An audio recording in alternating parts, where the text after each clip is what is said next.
Hey you guys, what's going on? My name is Ryrie the Writer. Let me make sure I'm in focus. I'm in here.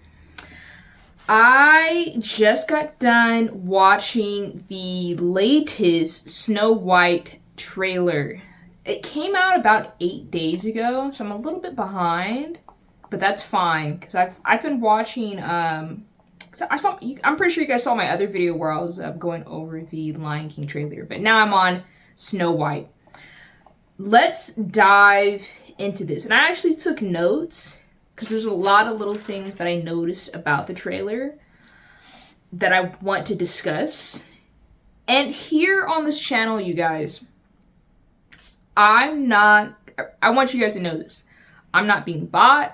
I'm not being sold. No one's telling me what to say. Here on my channel, I'm being 100% authentic to how I feel about the things that I watch. I know that the Snow White brand right now is in turmoil. That's mainly due to the fact that Rachel Zegler went on Beyonce's internet, social media. She was being interviewed on, I believe it was on a carpet.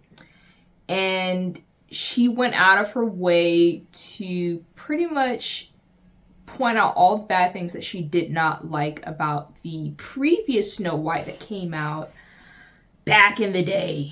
I love that description. It's perfect.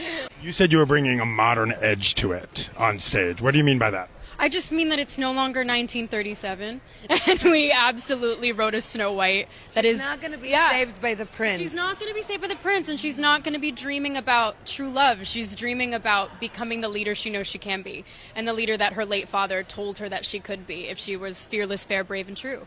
And so it's just a really incredible story for, I think, young people everywhere to see themselves in. Snow White is running for president. I'm launching my campaign. I am. The original cartoon came out in 1937, and very evidently so. There's a big focus on her love story with a guy who literally stalks her. Yeah. Weird. Super weird. So we didn't do that this time. Cast a guy in the movie. Right. Andrew Burnap, great dude. All of Andrew's scenes could get cut. Who knows? It's Hollywood, baby. Snow White needs to have agency. Snow White needs to become the hero that we all know that she should be.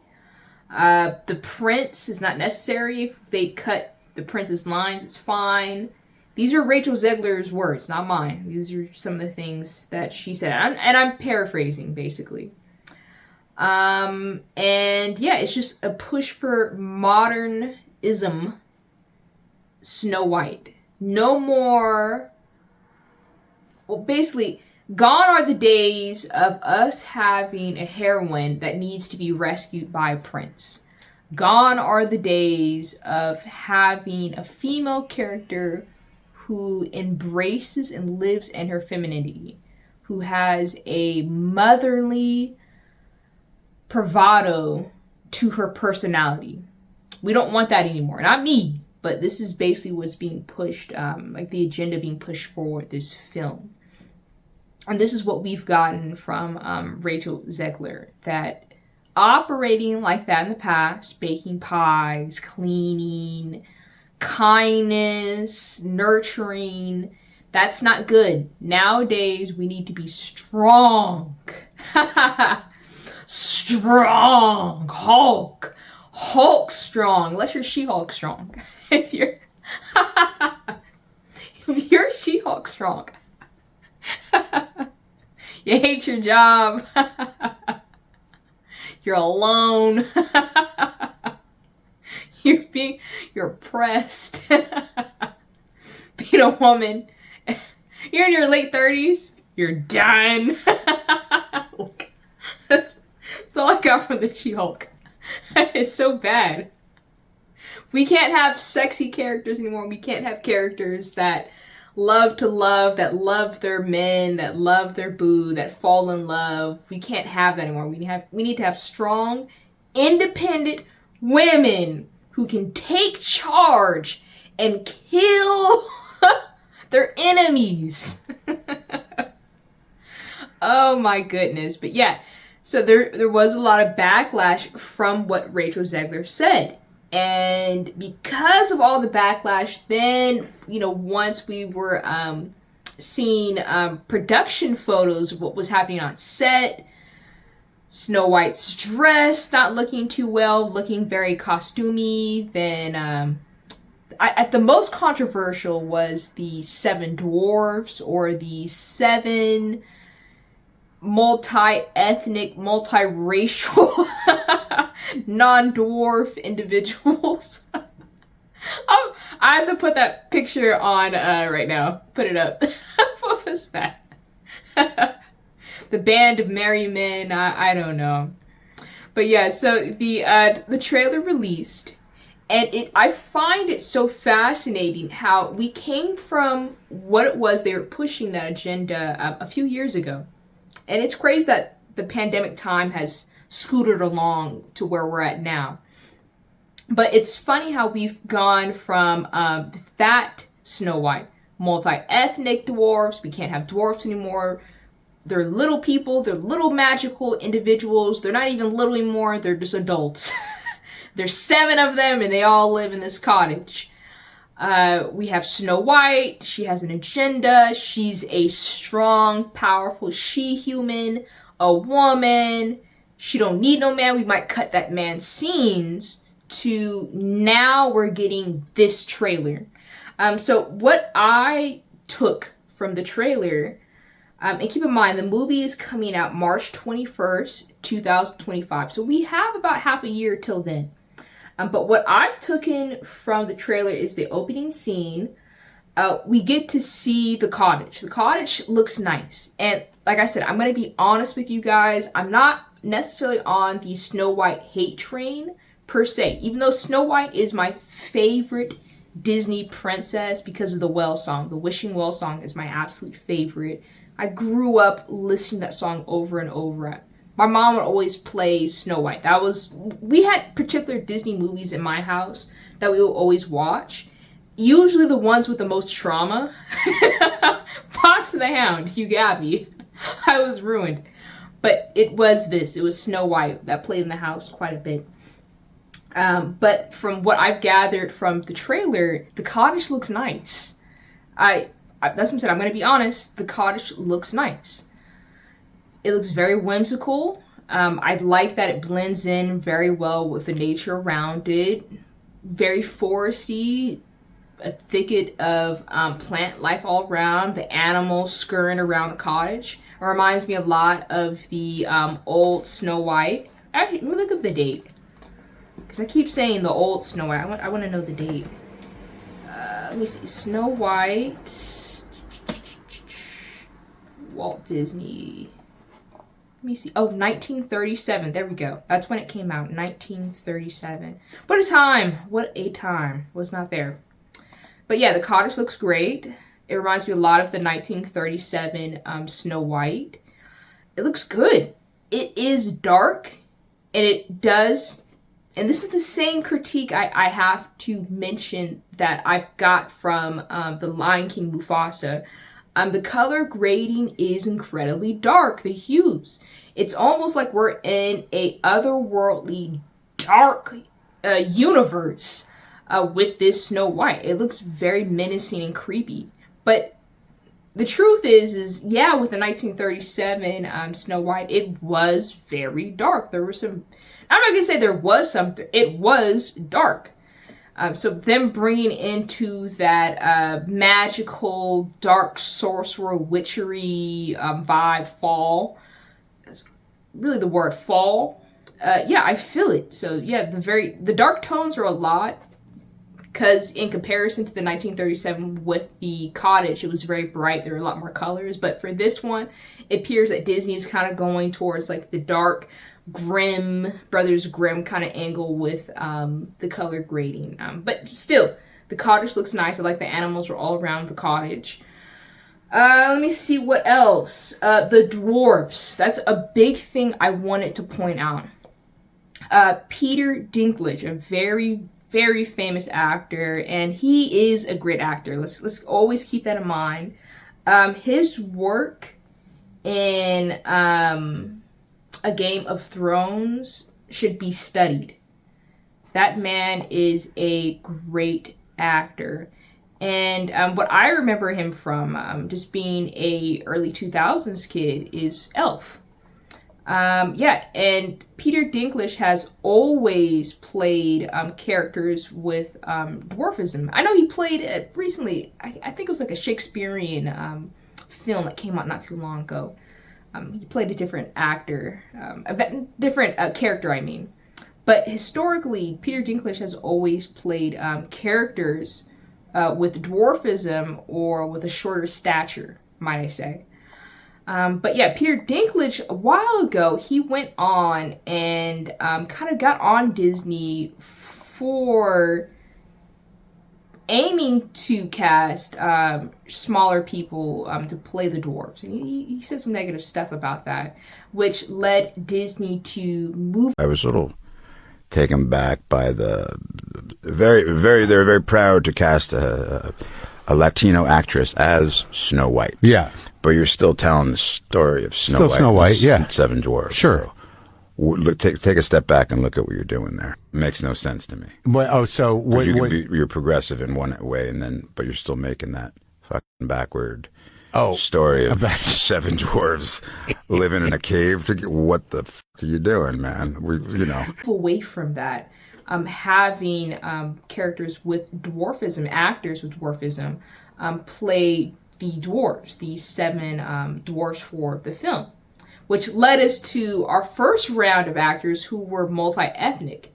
We got some black, you had a woman, you had some other guys. I don't know, the wardrobe was looking a little bit, it didn't fit. But now we're getting the CGI dwarves. I had to do a small pause on them when I was watching the trailer, because I watched the trailer about 3-4 times because I just wanted to see if I can get a feel of it. And yeah, I was studying, I'm not sure all the dwarves who they particular were, but I was studying one of them. I'm going to say he's Doc, maybe, and maybe another one Grumpy, maybe, possibly. But their faces, how do I want to say this? It looked unreal and almost, I'm trying to just find the word, non-human. And the CGI, it was basing everything off of the 1937 dwarfs. And the dwarfs in the 1937 film look like caricatures. They look very, I'm trying to think of the word, like Disney-esque. Round eyes, large nose, big stomachs. They look like they're from a cartoon, which fits because it wasn't a cartoon. But the CGI, they look odd. It reminds me kind of Pinocchio that came out that Disney made, which was, I believe, last year. That Pinocchio, and even for the live action, it looked scary. I think that's what I was trying to just work up to. But yeah, like the Pinocchio looked a bit terrifying, and that's for me. But looking at the dwarves and just looking at their faces and them smiling, it was off-putting for me, just because they looked a little bit scary. Sure, they were smiling and they were hopping and skipping around, but it wasn't believable in a sense. Sure, they're in the film, they exist. I know with CGI and green screen and everything's going to fit together, but it didn't look real, and it looked just strange. I don't know how to explain it other than that, just for me. And I just kept looking at all of them. And I was, for a bit, I was just a little bit creeped out. And it's not me being mean, it's just me just telling the truth of just how I just looked at the dwarves. They just looked very odd. That made me also question, and I understand, Disney is trying to be in a space where they're pleasing to everyone. They're trying to please the LGBT community, the individuals. They're trying to please all genders, all people. They're trying not to step on anyone's toes. But with them doing all these acrobats to please everyone, it kind of gets to a point where you're pleasing no one because you're frustrating the people who are original fans of the things that existed in the heyday previously. I say all this to say Disney's fear of casting dwarf actors, would it not have been better to have casted them instead of going through this CGI chase of animating these, as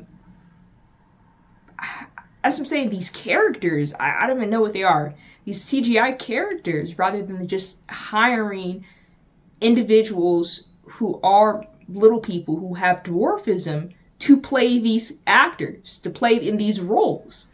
And I would also beg to throw in as well that wouldn't it have been great to have done that also?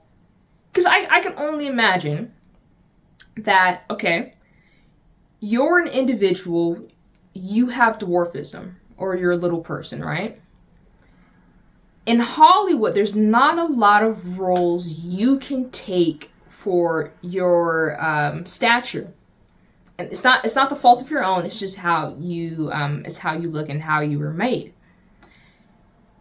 So when an opportunity does arrive for you to play a character and Hollywood is looking for an individual who is on the shorter side of life, they're looking for these people, wouldn't it have been great for, I'm saying these individuals who do have dwarfism to have gotten the role, because there aren't a lot of roles for them to play? And as far as I've seen, the only actor, I'm pretty sure maybe there's others, but the most prominent actor that takes up the space for individuals who have dwarfism, who play those roles, are Peter Dinklage. So to have Peter Dinklage go on like an interview podcast or whatever he was doing and criticizing Disney for even having the possibility of having dwarves play for the Snow White, isn't that kind of a bit of like a backhandedness?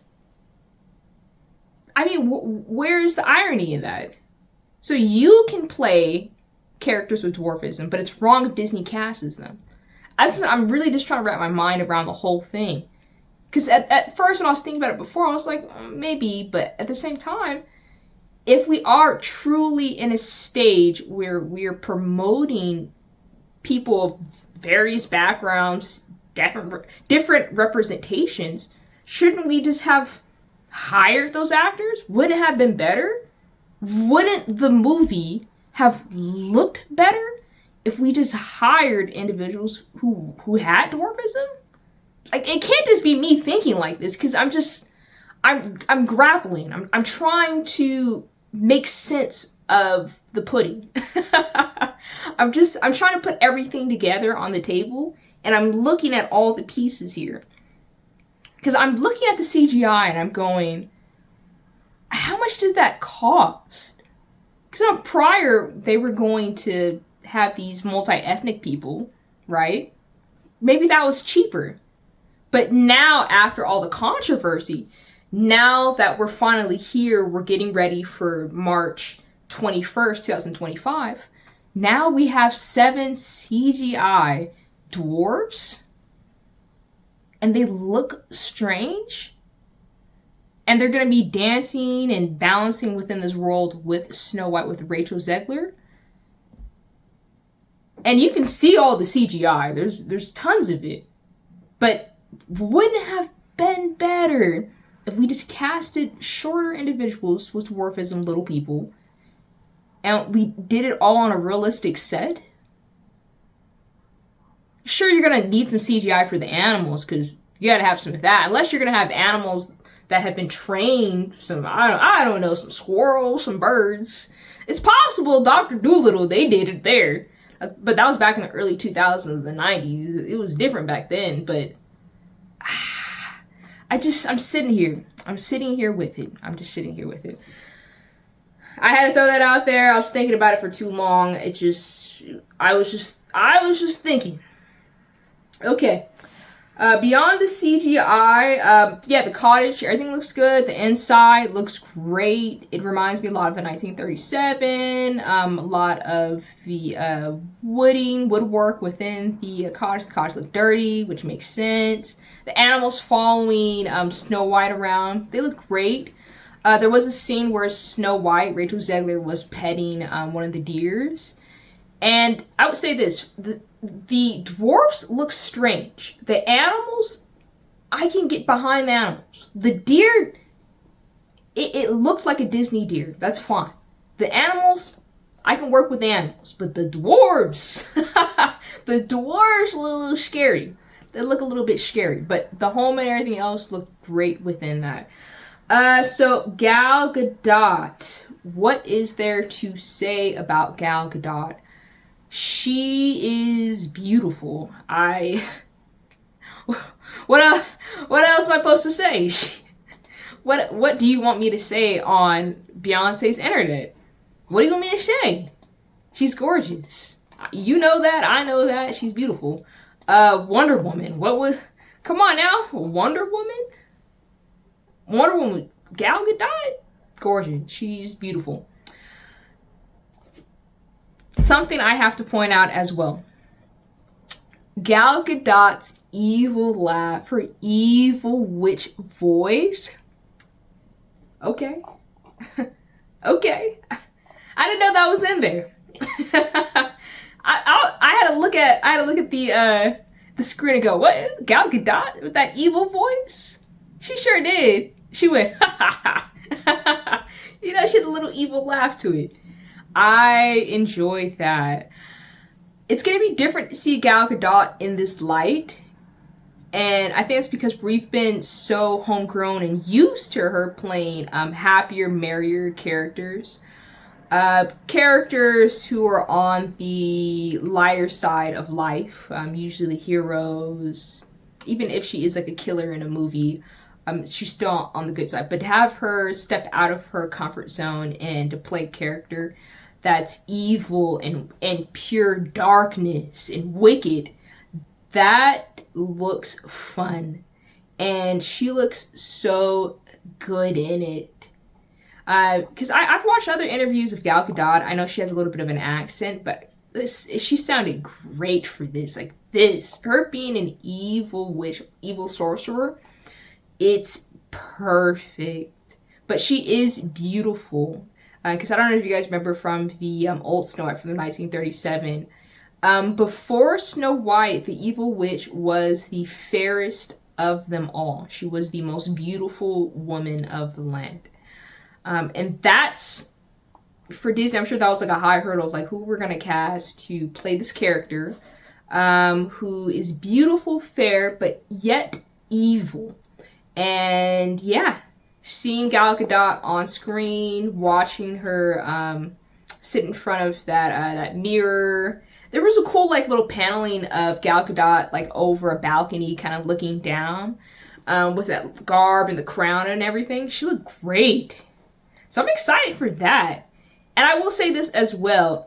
Disney casting for the evil villains as of recently.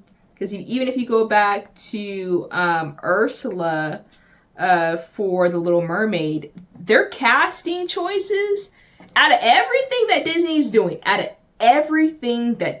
doing, they are doing a superb job casting their villains. I don't care what you gotta say about that, but the villain casting is not the problem. The villains actually are carrying the story. You need to go back to Little Mermaid. To me, Ursula was that girl. I was supporting her out of everything. Even for this one, for Snow White, Gal Gadot, she's going to be a heavy contender for this.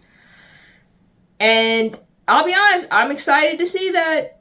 I do want to see her operate that. Not only is it just being the evil stepmother, the evil witch, the evil queen, but once she becomes that old elderly woman, and I didn't get to see, I saw a little bit of the transformation with the shadowing in the back with the evil queen transforming into the evil old lady, But I'm wondering if it's the same casting or if they're going to get a different woman to play the old lady. I hope they don't.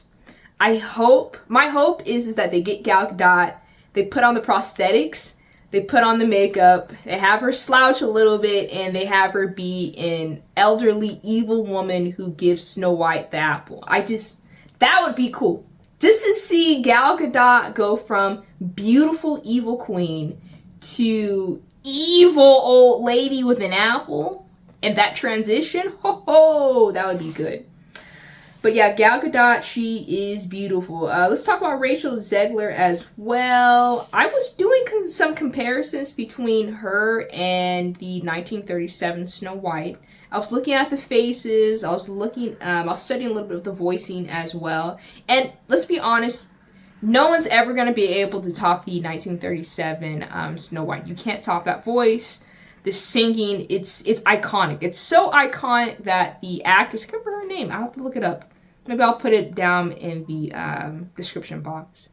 But yeah, with the woman who played Snow White, her voice was so iconic that Disney put in a contract where they did not want her to do any other acting or singing roles because they did not want her voice being used or it seemed familiar for anything else. Granted, Disney did use her voice for some other Disney projects, but beyond the Snow White franchise, that was pretty much the end of her career. It was Snow White, but she loved that role, the actress, and she pretty much played that role until the day she died, but she loved it. The story's a little bit sad. I don't need to go into her whole story with everything, but that's how iconic the Snow White voice actress was. But for Rachel Zegler does have a beautiful voice. I know maybe you guys are expecting me to come on here and hate on her, but I have to just be honest and just the truth.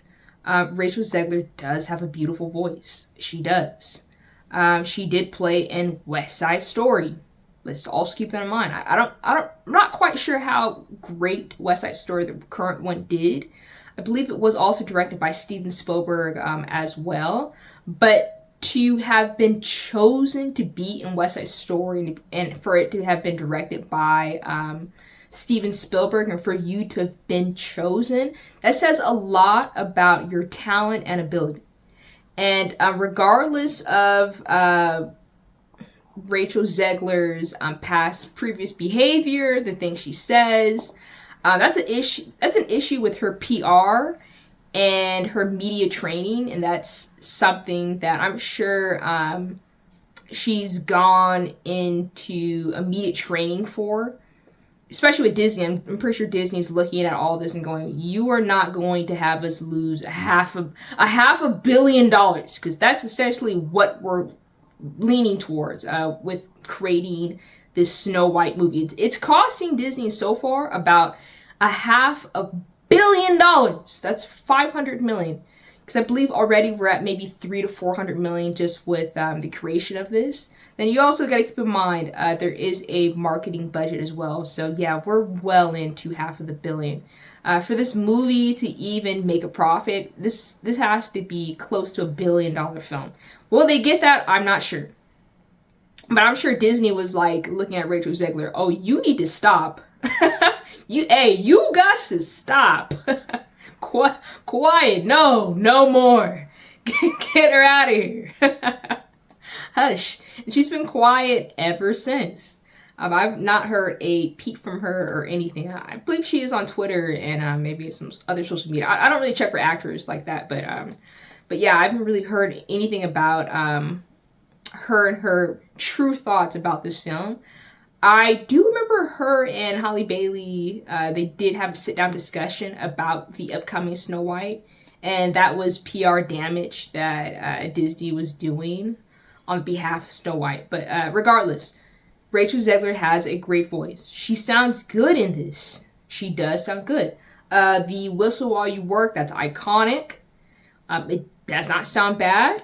And that's, I think, essentially the reason why Disney did cast her was for her singing ability. Same thing with Halle Bailey for the Little Mermaid. If you can sing, girl, if you can sing, then we'll cast you. You don't look like the characters. You don't look, because I also got to point that as well. They don't look like the original characters from the animation from the cartoons. But they can sing as good or almost better than the previous cartoons. That's a hard stretch, because like I said, the Snow White voicing is so iconic. You can't really top that. But would I put Rachel Zegler a close second? Absolutely. She sounds great for it. In terms of her casting, I've mentioned this before in another video that Disney is on this DEI chase. They are casting, and it's going to be like this until they no longer do this, and I don't think this is going to be changing anytime soon. They're going to be continuously hiring actors and actresses that don't necessarily fit the original bill for the casting, but that's where Disney is at. Because when I do think of Snow White, I do think of fairest of them all. Skin as white as snow, black hair. Rachel Zegler, she's about my skin tone, and I'm brown. I'm brown now, especially with it being summertime. But yeah, she's about my skin tone. Would have been nice if they would have casted an actress that looked more like the original Snow White. Yeah, because it just would have been awesome. Especially for all of us who grew up watching the original Snow White, and for them to have a live action remake of that, it would have been nice. But I do understand where Disney is coming from. And when this is being pushed from the tippity top to the lower bottom, and the bottom is the actors, that's where they come in. Everything about Snow White that's being put, the direction, if this movie is going to lead in a way where women no longer have agency or have a necessity due or a connection with men, that's coming from the very top. The actors and actresses are merely vessels of pushing out whatever story has already been written. And that's coming from those who are the president of the Walt Disney, the animation, live action portion, and it goes all the way back up to Bob Iger, and it goes above Bob Iger to those who are part of the I'm trying to think of correct word, but you know what, you guys know what I mean. The oligarchs basically in charge of Disney, because yeah, there's a whole system above that. There's like Blackstone, BlackRock. There's people above Bob Iger. So whatever they're pushing, the actors and actresses are at the very bottom. They're just going to fit the bill. And let's be honest, if Disney, I said this in my other video, if Disney came to me and said, Rye, we're going to pay you $2.3 million, and this is disrespectful, for me to play Pocahontas is disrespectful. That, with my, just imagine me on the set, put me in the forest. Let me see if I can even do a pose like Pocahontas. So hot. The little, the hair blowing in the wind.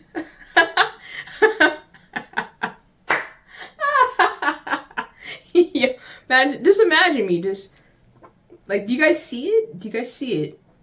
Of me just going like, John Smith was fine though. He was fine. But just me, just my hair blowing in the wind, right? And me looking at Mother Tree and going, oh, the colors of the wind. Yeah, just don't have me sing, y'all. Just don't. But yeah, Disney paid me $2.3 million.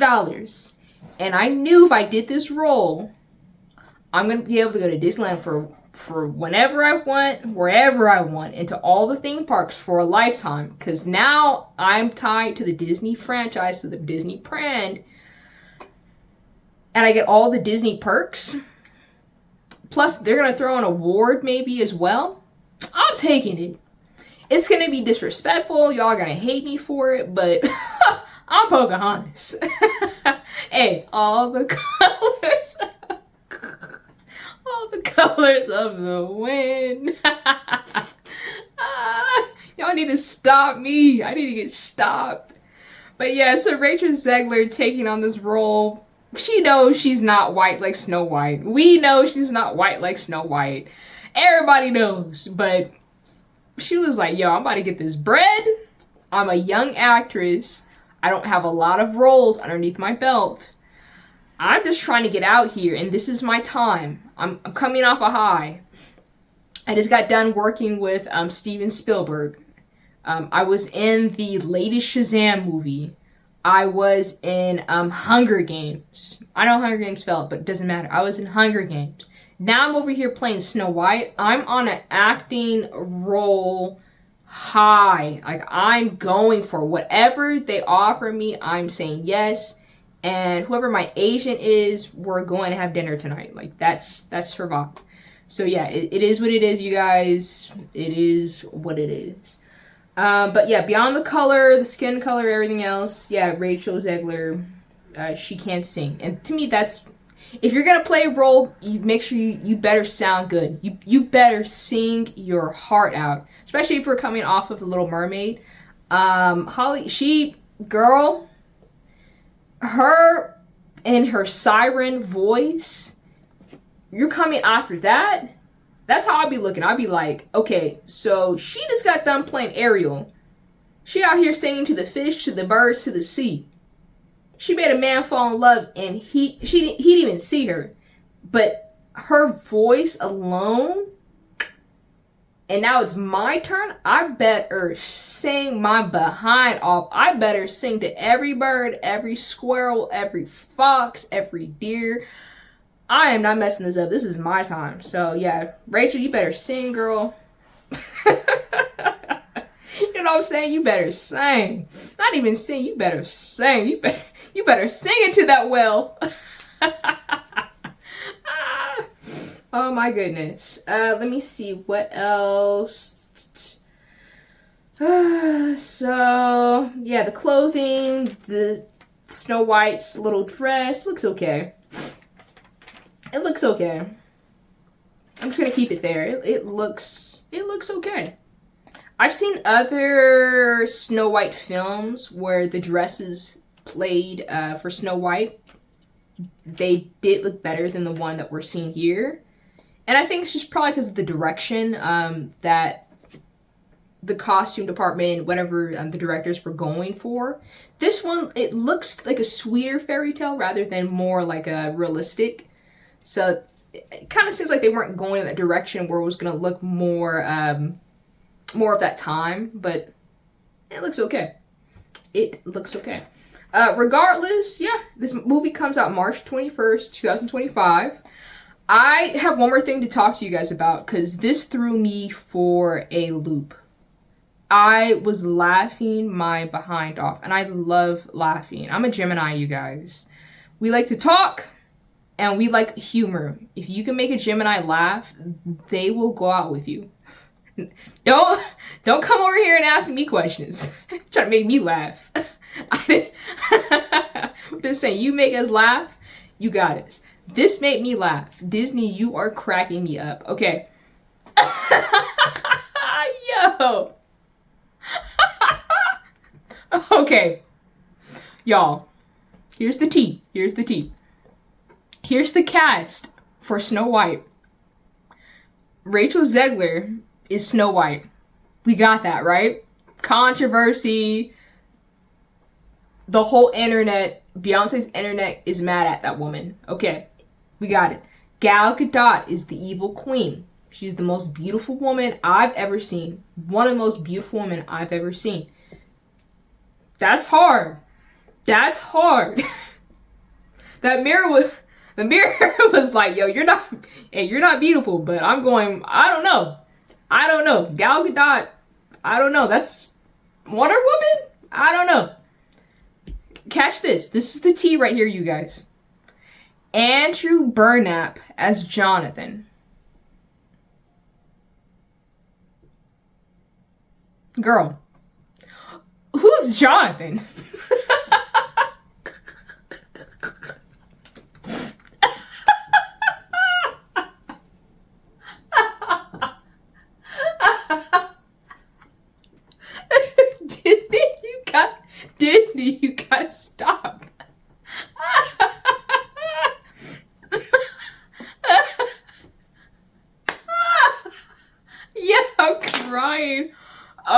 gosh, I have no Kleenex. Fuck me. Oh, it's Jonathan. Yo. Oh. Okay, so they got rid of the handsome prince, which was Snow White's savior. He rescued Snow White. We know this. He gave her the kiss that brought her back to life, that resurrected her. That was the secret. I looked it up online because I had to do my research. This is the funniest part of this video, you guys. I looked it up online. So online it says, in Snow White and the Seven Dwarfs, Snow White falls in love with a prince who overhears her singing in the woods. Because you guys remember the scene where Snow White was in the wishing well and she was like, yeah, y'all don't want me to sing. In the movie, the prince is 31. And Snow White is thought to be 14. After Snow White's stepmother poisons her, trauma, the prince kisses her to wake her up. In both the movie and the folklore, Snow White and the prince eventually fall in love and get married. In Snow White and the Huntsman, Snow White marries William. Okay, so we know that. So far, the prince she meets, he has no name. We know him as Snow White meets a handsome prince after he overhears her singing in the woods. Who's Jonathan?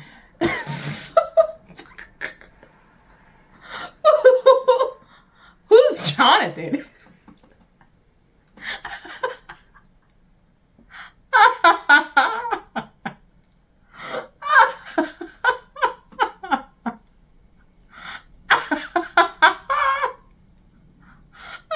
So Andrew Burnett, I'm not mad at the baby. He got a role. He's Jonathan. So, and Sue is the huntsman. I apologize if I'm not saying their names right. Dujona gift as Mabel. Who's Mabel? Okay, and Martin Keepley as Grumpy. I'm thrown. If I was a football, I was thrown. They threw me. Who is Jonathan? I don't know. But we have no handsome prince in the Snow White upcoming film. I just want to throw that out there. If you thought this was going to be like the 1937, you're absolutely wrong. Because now we have no handsome prince. We have Jonathan. And who's Jonathan? But as the Grumpy casting, Martin Keepley does have a form of dwarfism. He's 5'1". So I gotta go back to the dwarfism situation with the Seven Dwarfs. Prior, Disney did not hire any dwarfs. They moved against that because Peter Dinklage had an issue with dwarfs being in the film. Disney moved along with that, and they hired 7 magical people of multi-races. But now we have CGI dwarfs. And as far as we know, one of them is played by a dwarf. So we have, as far as we know, it could be multiple. But what I'm thinking is because it's CGI, he's maybe that CGI character, Grumpy. But Disney did cast a actor with dwarfism, Martin Keepley. I just saw that. I was like, okay. So there's some stuff going on. The budget for the film, they said it's $209 million, but we know it's closer to about $500 million, especially once we get to the marketing hoop for everything else. But yeah, that's pretty much it. I saw the trailer. I watched it. It does not look bad. It looks a little bit dark, but that's what Disney's kind of going for. We have Snow White. Doesn't look bad. The syncing looks pretty good. Gal Gadot looks phenomenal as always. It's going to be a hard top, but yeah, we will see. In terms of the story, I looked online to see if we would get a full synopsis of it, and it's not particularly up there yet.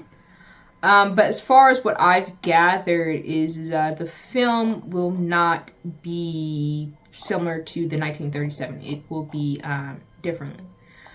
But yeah, we will see how this goes. In terms of the dislikes and likes with the film, this is historically the most disliked live action movie that Disney has ever made. Someone said, I can't remember whose video I was watching, but in terms of the ratio, the dislikes to likes is like 1 to 10. So 10 dislikes to 1 like for this trailer. That's higher than the 1 to 3 ratio for the Disney Little Mermaid. That basically just means that this is historically the most disliked trailer to ever exist in human history for Disney. That's not good. I don't know what Disney is going to do to change that. I don't know if it's possible to change that, but as far as we know, that's been listed $209 million down the drain, plus marketing, so about $500 million. This film is tied to controversy. There's so much hate, but Disney has to, at this point, pump this movie out. So we'll see what happens on March 21st, 2025. We will see how the writing goes, because that's really what matters. And also the story. I'm most curious to know if Disney will stay true to their story. Because the whole point of the story is a young princess who falls in love with a handsome prince. Her mother hates her. Her stepmother hates her. She leaves the castle. She finds 7 men who are dwarves who take her in. And once she's taken in, she takes on the motherly, nurturing role. She cleans the cottage. She makes the pies that I've always wanted to taste, that I dreamed of when I was a child, because those apple pies look really good. But she makes apple pies. She has that motherly instinct. She ends up taking care of the dwarves. The dwarves provide for her financially. That's a thing, because the dwarves have money. They had a whole, gem diamond cave that they worked at, a mining company. They had a business. They had a business. And through that, the evil queen becomes an old lady, gives her a poison apple. Snow White kind of goes into a comatose state. The dwarfs and the handsome prince chase off the evil old lady, and they kill her, or she falls off a cliff or something like that. But the prince's kiss revives Snow White. That is the story. I know a lot when it's like modern day and time, they don't want to have that true love. True love saved Snow White. True love. Snow White did love the handsome prince. The handsome prince fell immediately in love with Snow White because she could sing. Not sing, she could sing. But that was the story. I know Disney's trying to move away from all that, from love and having women be in a position where they need to be rescued and saved.